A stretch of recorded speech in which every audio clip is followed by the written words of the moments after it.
YSM news కి స్వాగతం. Bulletin ముందుగా హెడ్లైన్స్ చూద్దాం.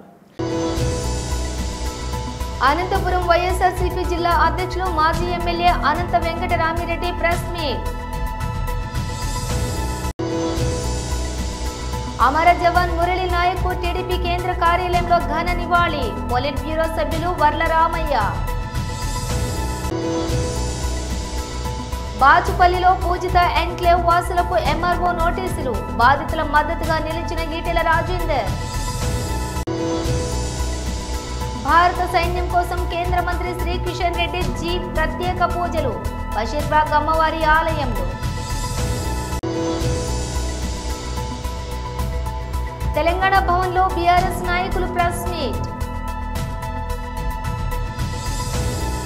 ఇక డీటెయిల్స్ చూస్తే అనంతపురం వైఎస్ఆర్సీపీ జిల్లా అధ్యక్షులు మాజీ ఎమ్మెల్యే అనంత వెంకటరామిరెడ్డి ప్రెస్ మీట్. ఆ యుద్ధంలో తన ప్రాణాలను సైతం లెక్క చేయకుండా మన దేశాన్ని మనల్ని కాపాడడానికి వీరమరణం పొందిన మురళి నాయక్ గారు నిజంగా కూడా మనందరికీ కూడా మన జిల్లా వాసి కావడం, మన జిల్లాలో గోరంట్ల మండలం కల్లి గ్రామం తాండా దగ్గర నుంచి కావడం మనందరికీ కూడా గర్వకారణం. ఈరోజు మన మాతృభూమిని రక్షించుకునే దానికి అందరూ కూడా ప్రజలందరికీ కూడా ఎంతటి త్యాగాలకైనా కూడా సంసిద్ధులు కావాలని చెప్పేసి నేను ప్రత్యేకంగా అందరికీ కూడా మనవి చేస్తున్నాను. కాబట్టి అందరికి కావాలని చెప్పి మనం చేస్తూ మరొక మారు అతనికి జోహర్లు కూడా అర్పిస్తూ నిన్న ముఖ్యమంత్రి చంద్రబాబు నాయుడు గారు ఈ రాష్ట్రంలో జూన్ 12 తిరిగి తెలుగుదేశం నాయకత్వంలో కూటమి ప్రభుత్వం ఏర్పడిన తర్వాత మరొక మారు కూడా విజిట్కి కూడా రావడం జరిగింది. ఆయన విజిట్కు రావడము హంద్రీ నీవాని సుజల స్రవంతి ప్రాజెక్టును కూడా కంప్లీట్గా కూడా సందర్శించడం, అక్కడ ఛాయాపురంలో మాట్లాడిన తీరు ఇవన్నీ చూస్తా అంటే చంద్రబాబు నాయుడు గారి చేతుల్లో ఆయన గమనిస్తే ఏమీ మార్పు రాలేదు. అతని రాజకీయ జీవితం అంతా కూడా అబద్ధాలు చెప్పడంలోనే సరిపోతుంది. ఈ మరొక మారు కూడా నిన్నటి రోజు అతని పర్యటన కూడా కేవలం అబద్ధాలు అన్నీ కూడా మరొక మారు చెప్పడం, వెళ్ళిపోవడమే చెప్పినాడు. అతను చేయని పనులు కూడా అతనే చేసినట్లుగా ఈరోజు చెప్పుకోవడము, ప్రచారం చేసుకోవడం మాత్రమే పరిమితమైనాడు తప్ప ఈ జిల్లాకు అదనంగా ఒక హంద్రీ నీవా వలన ఇరిగేషన్ ప్రాజెక్టు వలన కానీ వనగూరేది ఏమాత్రం కూడా ఒక నిర్ణయం కానీ తీసుకోకుండా మరొక మారు ఈ జిల్లా ప్రజలకు, ముఖ్యంగా రైతాంగానికి, ఈ జిల్లా అభివృద్ధికి కూడా గట్టి దెబ్బ అంటే ఒక ద్రోహం చేసిపోయినట్లు తప్ప మరొకటి కాదు అని చెప్పేసి కూడా మరొక మారు కూడా నిరూపించబడింది నిన్న పర్యటన కూడా. అతను ప్రారంభించి నుంచి కూడా అతను ఏమీ చేయలేదు, కేవలం ప్రతిపక్ష పార్టీ పైన ఆరోపణలు చేయడం. జగన్మాతను అతను కానీ వారి యొక్క నాయకులు కానీ ఆ స్థానిక నాయకులు తెలుగుదేశం పార్టీ కానీ మంత్రి గారు కూడా ఉరవకొండ నియోజకవర్గం నుంచి ప్రాతినిధ్యం వహిస్తున్న కేశవ్ గారు కూడా కేవలం ఆ తెలుగుదేశం పార్టీ చేయనట్టుగానే ప్రచారం చేసుకోవడానికే ఆ సమావేశాన్ని, ఆ సభను కూడా ఉపయోగించుకున్నాడు తప్ప మరొకటి కాదు. జగన్మోహన్ రెడ్డి గారు ఉన్న 5 సంవత్సరాల్లో కూడా ముఖ్యమంత్రిగా ఉన్నప్పుడు హంద్రీ నీవాకు ఒక గంప మన్ను కూడా ఎత్తేయలేదు అని చెప్పడానికే పడరాని పాటలు కూడా పడ్డారు. ఇది గురిగింజ సామెత అనేది చాలా కూడా ఉంది. కానీ వారి కథ ఏమైనా చూసుకోవాల్సి పడింది. ఈరోజు ఈ కృష్ణా జలాలు అనేది చంద్రబాబు నాయుడు గారు చెప్పినట్టుగా ఏదో ఎన్టీ రామారావు గారు ఉన్నప్పుడే దాన్ని ప్రారంభించినట్టుగా, చంద్రబాబు నాయుడు గారు ఉన్నట్లే దాన్ని అంతా కూడా పనులు ప్రారంభించినట్టుగా ఈరోజు చెప్పుకొస్తూ పోయినాడు నిన్నంతా. కానీ ఇది కాదు, ఇది రాయలసీమ ప్రజల యొక్క కళ, పోరాటాలు. గత ఎన్నో దశాబ్దాల నుంచి కూడా పెద్ద ఎత్తున పోరాటాలు. అమర జవాన్ మురళి నాయక్ టీడీపీ కేంద్ర కార్యాలయంలో ఘన నివాళి. పొలిట్ బ్యూరో సభ్యులు వర్ల రామయ్య.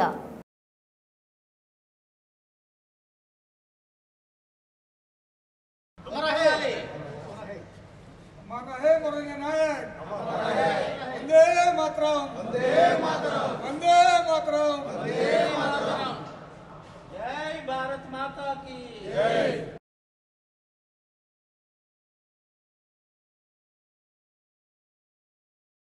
మురళీ నాయక్ మన వీర సైనికుడు 2022లో అగ్నివీరుగా సైన్యంలో చేరటం, 4 రోజుల క్రితం వరకు కూడా నాసిక్లో అతను ఉద్యోగ నిర్వహణ చేయటం, యుద్ధం వచ్చింది, నువ్వు రావాలి, నీ అవసరం చాలా ఉంది అన్నప్పుడు అతను పరుగున బార్డర్లోకి వెళ్ళాడు.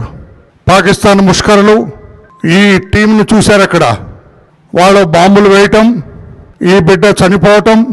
మురళీ నాయక్ మన రాష్ట్రం అనంతపూర్ జిల్లాకు చెందిన యువకుడు.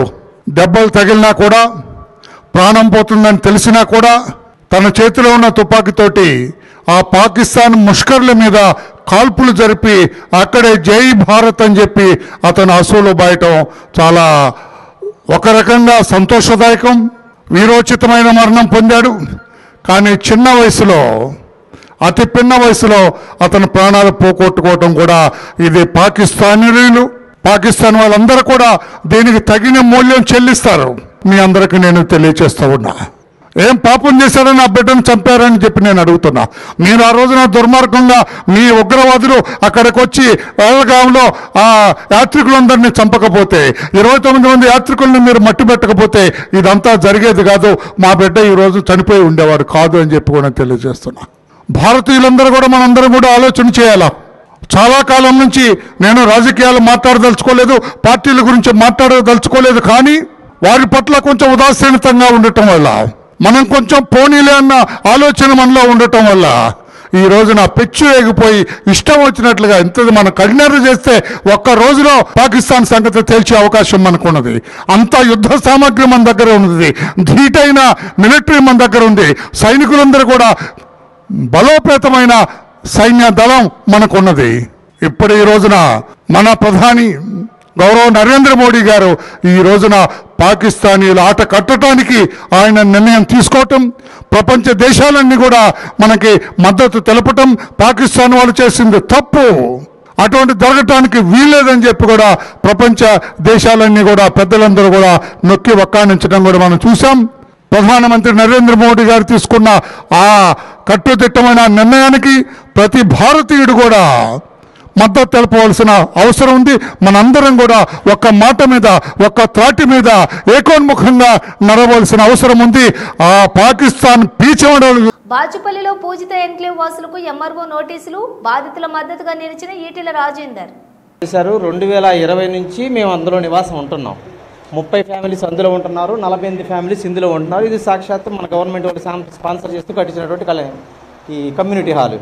ఇవి 2 అయినాక మాకు మొన్న వచ్చారు నోటీస్ ఇవ్వడానికి. నేను ఆఫీస్ వర్క్లో ఏదో ఉన్నాను, పిలిచారు మా వాచ్మెన్ వచ్చి పిలిచారు. వస్తే వాళ్ళు లిటరల్గా నన్ను భయపెట్టారండి. ఎలా భయపెట్టారు అంటే, ఇది ఎఫ్టీఎల్లో ఉంది, మీది కూలుస్తాము, వారం టైం ఇస్తున్నాము, మీకు అప్పటికప్పుడే చెప్పాము, మీరు మళ్ళీ గొడవ చేయడం, పత్రికలకి అక్కడ ఇదంతా చేయొద్దు, మీకు ముందుగానే చెప్తున్నాము, ఇదిగో మీకు సీసీ కెమెరాలో ఇదే ప్రూఫ్ మీకు, అండ్ మేము ఇచ్చి అది నోటీస్ అంటించాము, అక్కడ మీరు ఖాళీ చేసి వెళ్ళిపోండి అని. అప్పుడు నేను అడిగాను, సార్ చాలా ప్రాబ్లమ్స్ ఉన్నాయి మాకు, వాటి గురించి మేము పోరాడుతున్నాము. 1, 2 మాది ఎఫ్టీఎల్లో లేదు, మాది 2020 నుంచి మా దగ్గర డాక్యుమెంట్స్ కూడా ఉన్నాయి, మీకు కావాలని మేము చూపిస్తాం, కొద్దిసేపు వెయిట్ చేస్తే అన్నాం. లేదంటే మేము డెసిషన్ ఆల్రెడీ తీసుకున్నాము, మీరు కూలుస్తాం, మీరు ఇంకేం మాట్లాడుకోవాలన్నా మాట్లాడడానికి వెళ్ళి మీరు ఖాళీ చేసుకోండి, వీళ్ళని తొందరగా ప్లాన్ చేసుకోండి అన్నారు. అప్పుడు ఆఫీస్కి ఎవరైనా సరే భయపడతారు. ఇక్కడ అధికారులు ఉంది, గవర్నమెంట్ అధికారులు మనందరం సేవ చేయడం కోసమని మేము అనుకుంటున్నాం. ఎందుకంటే మేము ఆపరేలో చిన్న జాబులు చేసుకుంటూ బతికేవాళ్ళం, చిన్న జాబులు చేసుకుంటూ బ్యాంకులు లోన్లు తీసుకొని ఈ బంగారం ఇదంతా ఎవరి దగ్గర తాకట్టు పెట్టుకొని ఇల్లు తీసుకున్నాం. ప్రతి నెల ఈఎంఐ కడుతున్నాం. 4-5 సంవత్సరాల నుంచి మేము అందరం ఇక్కడ ఉంటున్నాం. ప్రతి నెల ప్రతి సంవత్సరం ప్రాపర్టీ ట్యాక్స్ కడుతున్నాం, ప్రతి నెల కరెంటు బిల్లు కడుతున్నాం, ఇవన్నీ సక్రమంగా కడుతున్నాం. మాకు ఇలా భయపెట్టారు వచ్చి. ఇలా భయపడితే మాకేమన్నా అయితే ఈ గవర్నమెంట్ అధికారులను ఎందుకు మాకు సహాయం చేయడానికి, మాకేదైనా ఇబ్బందులు ఉంటే తీర్చడానికి అన్నది మేము అనుకుంటున్నాం. ఇప్పటిదాకా మేమేదో సాఫ్ట్వేర్లో చిన్న జాబులు చేసుకుంటున్నాం. ఇలాంటి పరిస్థితుల్లో మన మేడం గారికి ఫోన్ చేసాం. మేడం గారు వెంటనే స్పందించి అందరికి ఫోన్ చేశారు. అన్నగారికి సార్కి ఫోన్ చేశారు, రాజేందర్ సార్ గారికి. రాజేందర్ సార్ గారు, నేను ఒక జస్ట్ సామాన్య ప్రజాని, నేను నాకు ఏ నాయకుడిని కాదు, నేను ఏ పార్టీకి సంబంధించిన జస్ట్ ఒక కామన్ ఇండియన్ మ్యాన్ని. నెలకు ఇంత శాలరీ సంపాదించి అంత కొంత ట్యాక్స్ కట్టుకొని నా ఇంట్లో నేను బతుకుతున్నాను. నాకు మాట్లాడి మీరేం భయపడొద్దు, మీకు నేనున్నాను, నేను ఇప్పుడు ఢిల్లీలో ఉన్నాను, మీటింగ్లో ఉండి మేడం గారు అర్జెంట్ అంటే మీతో మాట్లాడుతున్నాను బయటకు వచ్చి, నాకు తెలిసి ఇంత రెస్పెక్ట్ నాలాంటి ఒక నార్మల్ ప్రజానికానికి సంబంధించినటువంటి మనిషికి నాకు ఇంత రెస్పెక్ట్ ఇచ్చి మాట్లాడి ఆయన మాట మీద నిలబడి పొద్దున్నుంచి అప్డేట్ చేసి వస్తున్నాం, మీరు భయపడొద్దు, మీరు ఎవరికి ఒక పైసా కట్టొద్దు, మేము మీ అనుకున్నాం, మేము చూసుకుంటాం ఈ సంగతి, వాళ్ళు ఎవరు ఇచ్చారు, ఎందుకు ఇచ్చారు, ఎలా ఇచ్చారని చెప్పి ఆ భరోసా ఇచ్చారు.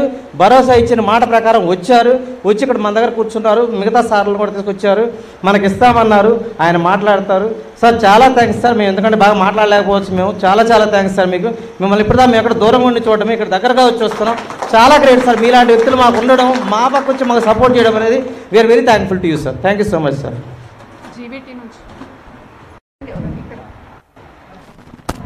Thank you sir for coming. యాక్చువల్గా సార్ ఆ నోటీస్ ఇచ్చిన దగ్గర నుంచి 2-3 డేస్ నుంచి ఎవరు నిద్రపోవట్లేదు సార్.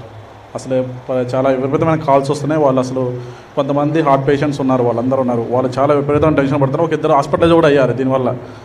సో ఈ టైంలో మీరు వచ్చి మాకు ఇంత బలవంగా మీరు చాలా సపోర్ట్ చేస్తున్నందుకు చాలా ధన్యవాదాలు సార్. యాక్చువల్లీ డాక్యుమెంట్స్ అన్ని క్లియర్గా ఉన్నాయి సార్. అందరూ చాలా 30-40 ఫ్లాట్స్ ఆల్రెడీ రిజిస్టర్ అయిపోయినాయి. వాళ్ళ ప్రాపర్టీ ట్యాక్స్ పే చేస్తున్నారు. భారత సైన్యం కోసం కేంద్ర మంత్రి శ్రీ కిషన్ రెడ్డి జీ ప్రత్యేక పూజలు బషీర్బాగ్ అమ్మవారి ఆలయంలో. పాకిస్తాన్ ఉగ్రవాదులు ఏ రకంగా మరి అత్యంత కిరాతకంగా ఆధునికమైనటువంటి ఆయుధాలతో కాల్చి చంపారో మనకందరికీ తెలుసు. గత అనేక సంవత్సరాలుగా పాకిస్తాన్ మన దేశంలో ఉన్నటువంటి ఆర్థిక వ్యవస్థను చిన్నాభిన్నం చేయాలని, మన దేశం యొక్క సమగ్రతను సమైక్యతను దెబ్బతీయాలని, దేశం యొక్క జరుగుతున్నటువంటి అభివృద్ధిని అడ్డుకోవాలని అనేక సంవత్సరాలుగా పాకిస్తాన్ ప్రయత్నం చేస్తూ ఉంది. అనేక యుద్ధాలు చేయడం జరిగింది. వేలాది మంది భారత సైనికులను, భారత సిటిజన్స్ను కూడా ఏ రకంగా కిరాతకంగా హత్య చేసిందో మనకు తెలుసు. మన హైదరాబాద్ నగరంలో కూడా మన సచివాలయం ఎదురుగా లుంబిని పార్కులో, కోటిలో, గోకుల్ చాట్ బండార్లో, దిల్సుఖ్ నగర్లో, సాయిబాబా టెంపుల్లో కూడా పాకిస్తాన్ ఉగ్రవాదులు ఏ రకంగా మరి ఆ రోజు అనేక వందల మందిని పొట్టన పెట్టుకున్నారో మనకు తెలుసు. ఇది ఒక హైదరాబాద్ నగరమే కాదు, భారతదేశంలోని ఏ నగరానికి వెళ్ళినా పాకిస్తాన్ ఉగ్రవాద హత్యాకాండ ఏ రకంగా మన మీద జరిగిందో మనం తెలుసు. మనమందరం కూడా గత కొన్ని సంవత్సరాలుగా పాకిస్తాన్ వాళ్ళు చంపేవాళ్ళు, మనము చచ్చేవాళ్ళం అనే విధంగా మనము పాకిస్తాన్ చేస్తున్నటువంటి అనేక రకాల అరాచకాలకు, హత్యాకాండకు మనం బలయ్యాము. కానీ ఈరోజు నరేంద్ర మోడీ గారి నాయకత్వంలో భారత సైన్యము ఏదైతే పహల్గామ్లో జరిగినటువంటి సంఘటనకు జవాబుగా మరి ఏ రకంగా 9 ప్రాంతాలలో వెళ్ళి ఉగ్రవాదులకు సంబంధించినటువంటి శిక్షణా కేంద్రాలను, ఉగ్రవాదులకు సంబంధించినటువంటి ఇండ్లను ఏ రకంగా మట్టు పెట్టామో, మరి విరోచితమైనటువంటి మన సైనికులు ధైర్యంతో, సాహసంతో ఏ రకంగా పోరాటం చేస్తున్నారో మనం చూస్తూ ఉన్నాం. ఈరోజు పాకిస్తాన్ భారతదేశం మీద జరిగినటువంటి ఉగ్రవాద దాడికి క్షమాపణలు చెప్పాల్సింది పోయి, లొంగిపోవాల్సింది పోయి, ఈరోజు మన దేశంలోని అనేక ప్రాంతాలలో సివిలియన్స్ ఉండేటువంటి, పౌరులు ఉండేటువంటి పౌర నివాసాల మీద దాడులు చేస్తూ ఉంది. సైనికులకు సంబంధించినటువంటి కేంద్రాల మీద దాడులు చేస్తూ ఉంది. అమాయకులైనటువంటి తెలంగాణ భవన్లో బీఆర్ఎస్ నాయకులు ప్రెస్ మీట్. 3 అంచెల మరి భద్రతతో మరి అందాల పోటీలు నిర్వహిస్తామని చెప్పి ఒక షెడ్యూల్ ప్రకటించినారు. మరి నిన్ననే ఒక షెడ్యూల్ వచ్చింది. వారి యొక్క కార్యక్రమం అంతా కూడా ఒక షెడ్యూల్ ప్రకటించి, షెడ్యూల్ ద్వారా మేము ముందుకు పోతామని చెప్పేసి మరి 10వ తారీఖు నుంచి కూడా గచ్చిబౌలి స్టేడియం నుంచి మరి స్టార్ట్ చేస్తామని చెప్పేసి మరి షెడ్యూల్ ప్రకటించడం జరిగింది. అంటే దేశమంతా కూడా ఒక ఉద్రిక్తమైన వాతావరణం. సరే, న్యాచురల్గా జరగాల్సినటువంటి ఏమిటి ఆపడం అవసరం లేదు. ఎమర్జెన్సీ సర్వీసెస్ కానివ్వండి రొటీన్గా జరుగుతాయి. కానీ ఈ అందాల పోటీలు అనేటివి మాత్రం ఖచ్చితంగా మంచి వాతావరణంలో, ఒక ఆహ్లాదకరమైన వాతావరణంలో జరగాల్సినటువంటి అవసరం. కానీ ఈరోజు ఆందోళనల మధ్యలో అందాల పోటీలు జరిగేదాన్ని మాత్రం ప్రజలందరూ కూడా ప్రశ్నిస్తూ ఉన్నారు. అందరూ కూడా వేలెత్తి చూపుతూ ఉన్నారు. దేశమంతా కూడా మరి మన వైపు చూస్తూ ఉంది. కాబట్టి ఒక్కసారి దీని గురించి ఆలోచన చేసుకోవాలా. ఎప్పుడు కూడా ప్రభుత్వం అనేది అధికారంలో ఎవరున్నా సరే మననం చేసుకోవాలా. మనం చేస్తుంది కరెక్టా రాంగా, ఏ డైరెక్షన్ రాష్ట్రం ఏ డైరెక్షన్లో పోతుంది, ఏ దారిలో పోతుందో చూసుకోవాలా. రాష్ట్ర పరిస్థితి ఏమో పుచ్చని చేతిలో రాయలేక రాష్ట్ర పరిస్థితి అయిపోయింది ఈరోజు. కాబట్టి రాష్ట్రానికి ఉన్నటువంటి ప్రభుత్వానికి సలహాదారులు కానీ మేధావులు కానీ ముఖ్యమంత్రి గారికి సరైన సూచనలు సలహాలు ఇవ్వాలని చెప్పి బీఆర్ఎస్ పార్టీ మరి కోరుతూ ఉంది. అదేవిధంగా ఈరోజు చూసినట్టయితే దేశవ్యాప్తంగా ఉన్నటువంటి సిఆర్పిఎఫ్ బలగాలన్నింటినీ కూడా కేంద్రం వెనక్కి రప్పించుకుంటుంది. సెంట్రల్ రిజర్వ్ పోలీస్ ఫోర్స్ ఏవైతే ఉంటుందో వారందరినీ కూడా వెనక్కి పిలిపించుకొని మరి అందరూ అలర్ట్ ఉండే విధంగా మరి కేంద్రంలో ఉన్నటువంటి మరి ఒక డిఫెన్స్ డిపార్ట్మెంట్ కానివ్వండి, హోంశాఖ కానివ్వండి, వారికి అడ్వైజ్ ఇస్తూ మరి వారిని చూస్తూ ఉన్నాం. ఈరోజు పొద్దున కూడా సమాచారం వచ్చి న్యూస్ చూస్తూ ఉన్నాం. కగార్ ఆపరేషన్ కూడా మరి తాత్కాలికంగా నిలిపివేసి వారి సిఆర్పిఎఫ్ బలగాల్ని వెంబడే రావాలని చెప్పేసి ఆదేశించినట్టు ఇప్పుడే వార్తలు చూస్తూ ఉన్నాం. అదేవిధంగా వీరేమో అధికారులు, భద్రతా సిబ్బంది, వారితో పాటు ముఖ్యమంత్రి గారు మొత్తం కూడా ఈ 3 అంచెల భద్రతా సిబ్బందిని ఏర్పాటు చేసి రాష్ట్రం మొత్తం కూడా ఈ అందాల పోటీల గురించి ప్రచారం చేస్తామని చెప్పి ప్రభుత్వం చూస్తూ ఉంటే మరి ప్రభుత్వంకి ఆలోచన ఉందా మరి లేదా? భద్రత అవసరం ఉందని చెప్పేసి మరి అక్కడ పైనుండి అందరూ కూడా పిలిపించుకుంటూ ఉంటే, అందరూ కూడా అక్కడ రాపిస్తూ ఉంటే వీరేమో భద్రతను కల్పించి మరి మేము అక్కడికి అందాల పోటీల యొక్క ప్రచారం చేస్తాం, అందరినీ తీసుకొని తిప్పుతాం, దీన్ని పెద్ద ఎత్తున ఒక పండుగ వాతావరణంలో చేస్తామని చెప్పడం మరి నిజంగా ప్రభుత్వం ఒక ఆలోచన విధానానికి దర్పణం పడుతుంది వారి యొక్క నిర్ణయాలను చెప్పిస్తుందని మనవి చేస్తా ఉన్నాను.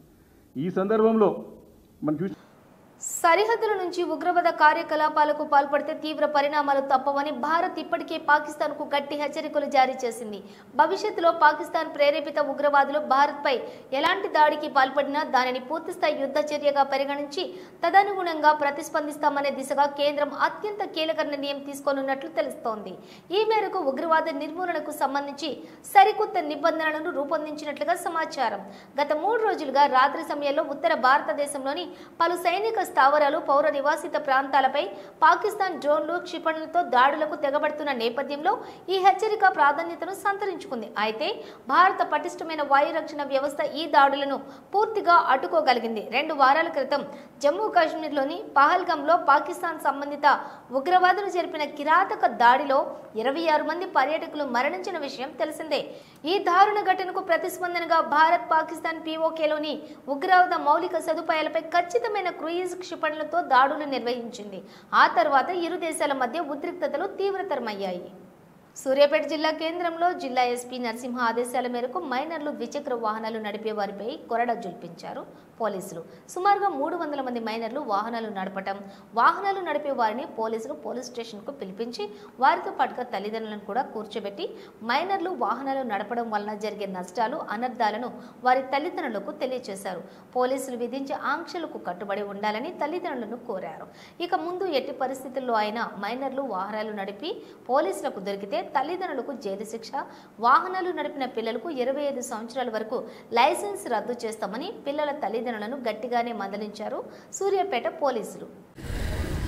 ఈరోజు మనకు వస్తున్నటువంటి టెక్నాలజీ మనకి ఈరోజు వస్తున్నటువంటి టెక్నాలజీలో వివిధ వేగాలతో, వివిధ రూపాలతో వెహికల్స్ మనకు అందుబాటులో వస్తున్నాయి. అది మన సౌకర్యార్థం వస్తున్నాయి. దాన్ని మన యొక్క వినాశనానికి, మనకి ఇబ్బంది కలిగే విధంగా వినియోగించుకోకపోవడం అనేది మన విజ్ఞత, విచక్షణ. అవునా కదా? మనం అనుకుంటాం మనం ప్రయాణాన్ని ఈజీగా చేసుకోవడానికి, ప్రయాణంలో మనం గమ్యస్థానాలకి ఈజీగా చేరడానికి, సెక్యూర్గా చేరడానికి వాహనాలు అనేవి స్పీడ్గా చేరడానికి వాహనాలను అనేది మనం వినియోగిస్తున్నాం. మరి ఈరోజు మనం ఏం చేస్తున్నాం? చాలా వివిధ రూపాలలో మనం మన సంరక్షణ కోసం ఏర్పాటు చేసుకున్నటువంటి చట్టాన్ని మనం ఇవాళ ఉల్లంఘిస్తున్నాం. మీ ఇంటి పక్కల ఇల్లు అయినో, మీ పొలం పక్కల పొలం అయినో ఏదైనా గొడవలు ఉంటే సమస్యని పోలీస్ స్టేషన్కి ఎందుకు వస్తాం, ఎంఆర్ఓ ఆఫీస్కి ఎందుకు వస్తాం? సామరస్యంగా పరిష్కరించుకోవడానికే కదా. మరి అలాంటిది కొంచెం గట్టిగా ఉన్నాడు, ఆయన లడ్డుగా ఉన్నాడు, బలంగా ఉన్నాడు, ఒక ఆయన బక్కగా ఉన్నాడు, బలంగా ఉన్నాయని చూసి అందరం చట్టం దృష్టిలో సమానమే. చట్టం ఎవరికి రక్షణ కల్పిస్తుంది? ఎవడైతే తప్పు చేసినాడో వాణ్ణి శిక్షిస్తూ, ఎవడైతే అమాయకుడు ఉన్నాడో వాణ్ణి రక్షణ కల్పించడానికి మనలో దాన్ని వాడుతున్నామా? వాడట్లేం. మనకిచ్చినటువంటి అవకాశాలను వినియోగించుకుంటలేం. దాన్ని అన్నిటి కూడా మనం అవాయిడ్ చేస్తున్నాం. దాని మూలంగానే ఈరోజు కొట్లాటలు, రేపులు, మర్డర్లు, ప్రమాదాలు. మరి ఇది ఈరోజు లేత వయసు ఉన్నటువంటి 18 సంవత్సరాల లోపు ఉన్నటువంటి ఒక వ్యక్తి, ఎవరు కానీ ఆడగాని మగ గాని, is not entitled to. Bharat army బేస్లను ధ్వంసం చేసినట్లు పాకిస్తాన్ తప్పుడు ప్రచారం చేస్తుంది. భారత్ ఆర్మీ బేస్లకు ఎక్కడా నష్టం జరగలేదు. విక్రమ్ మిస్రీ ఇండియాకి చెందిన ఆర్మీ మరియు ఎయిర్ బేస్లను ధ్వంసం చేసినట్లు పాకిస్తాన్ చేస్తున్న తప్పుడు ప్రచారాలను తిప్పికొడుతూ ఎయిర్ బేస్లకు చెందిన తాజా చిత్రాలను విడుదల చేసిన ఇండియన్ ఆర్మీ. సిర్సా సురత్గఢ్ ఎయిర్ బేస్లో ఫోటోలు విడుదల చేసిన Indian army. Pakistani claims about activities that they have undertaken continue to be heavy on lies, misinformation and propaganda. And on top of that, this is peddled by Pakistani state agencies. The claims that they have made about attacking and destroying various places, various military installations and facilities, as has been pointed out by my colleagues here this morning, are completely false. The claim about the Air Force station in Sirsa being destroyed, completely false, as you've seen. The claim about the Air Force station in Suratgarh being destroyed, completely false again, as you have seen. There's a claim that has been made that the S-400 base at Adampur was destroyed, completely false once again. Claims have been made about large sections of Indian critical infrastructure, power systems, cyber systems, etc. being attacked and destroyed, completely false.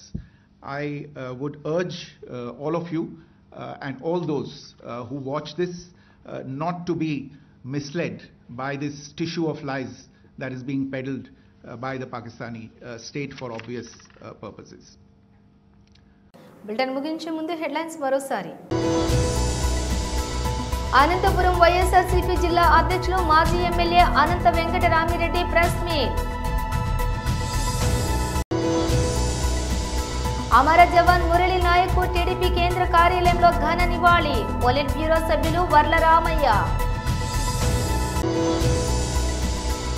బాచుపల్లిలో Pujitha enclave వాసులకు MRO నోటీసులు. బాధితుల మద్దతుగా నిలిచిన ఈటెల రాజేందర్. భారత సైన్యం కోసం కేంద్ర మంత్రి శ్రీ కిషన్ రెడ్డి జీ ప్రత్యేక పూజలు. బషీర్బాగ్ అమ్మవారి ఆలయంలో. తెలంగాణ భవన్లో బీఆర్ఎస్ నాయకులు ప్రెస్ మీట్. ఇవి బులెటిన్ విశేషాలు. మరో బులెటిన్తో మళ్ళీ కలుద్దాం.